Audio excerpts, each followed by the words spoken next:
you're contracting and expanding the gap between these rigid tiles. But how much? It varies depending on where you are on the vehicle. So if you're in the cryogenic tank section, like you can see like a 10-20% difference in the gap. Really? It's pretty significant. Yeah, it's enough that you can't just put all the tiles. You can't just jam the tiles together. If you put them if you actually butted them up, they would all crack because there's too much movement. There's also some amount of body bending. So as the ship is like ascending, when the engines steer, there's a little bit of movement. And so if the tiles are too close together, they'll essentially just crack and snap. Like you have to have a gap. Like how planes. Yeah, wings. like plane wing will move. Yeah. Plane body will move too. Wow. And so you have to have some gap, but if you have too much of a gap, then the heat gets to the gets past the tile and melts the structure. Holy shit! It's a hard problem. And how large are these tiles? I mean, they're like that big. That's it. Well, they're not all exactly the same size, but yeah, we're sort of a hexagonal tile. And they have to essentially be. You can't like 3D print the whole thing. You can't have one structure. It has to be tiles because it has to have that ability to move. Well, there's no 3D printer that's. I mean, the biggest ones are like maybe 3 feet. Mm-hmm. There's no. You can't 3D print it. And nor would you have to have something that can move. Right. It has to be able to flex. Like I said, you got expansion and contraction. You really dry, like you're putting in liquid oxygen, which is like minus 300 degrees Fahrenheit. Actually, we subcool it to minus 330 degrees Fahrenheit. So it's very cold, and then it will be several hundred degrees, maybe 1,000 degrees Fahrenheit potentially, on reentry. So you get this huge temperature swing. So the thermal expansion is substantial, and and you got thermal expansion and contraction combined with body bending. So you have to take the worst case body bending and thermal expansion contraction. This was a very hard problem. Yeah. Yeah. Delicate balance. But you're confident that you guys are going to be able to crack it? At this point, I'm confident that it is solvable, yeah. It just needs a certain amount of versions of it. That's why when these things blow up, you're like, yeah, we expect them to blow up. Yeah. What would be really helpful is for us to get the ship back so we can study where we had cracked tiles or lost tiles.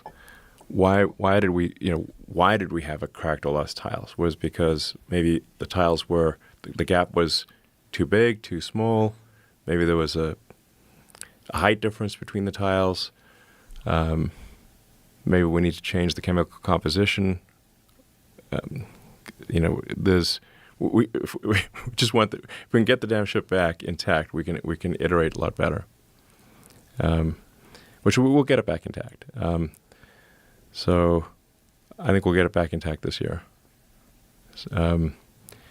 But that's why I think we'll probably recover the ship sometime this year, and then we might be able to refly one but probably with a fair bit of work by the end of this year.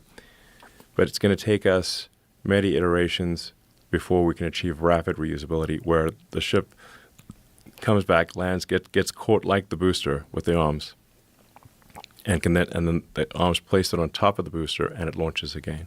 Whoa! So, like I said, that's reduce the cost of access to space by a factor of 100. And what is the process of returning these people that are stuck in the space station? Well, we send SpaceX Dragon to the space station all the time, and we've now taken people to orbit and back. We've taken over 50 people, over 50 astronauts. So it's just a matter of doing it. Yeah. And is it a matter of waiting for the we do it proper routinely, basically. It's not we've been doing this for a few years. So when is this rescue mission going to launch?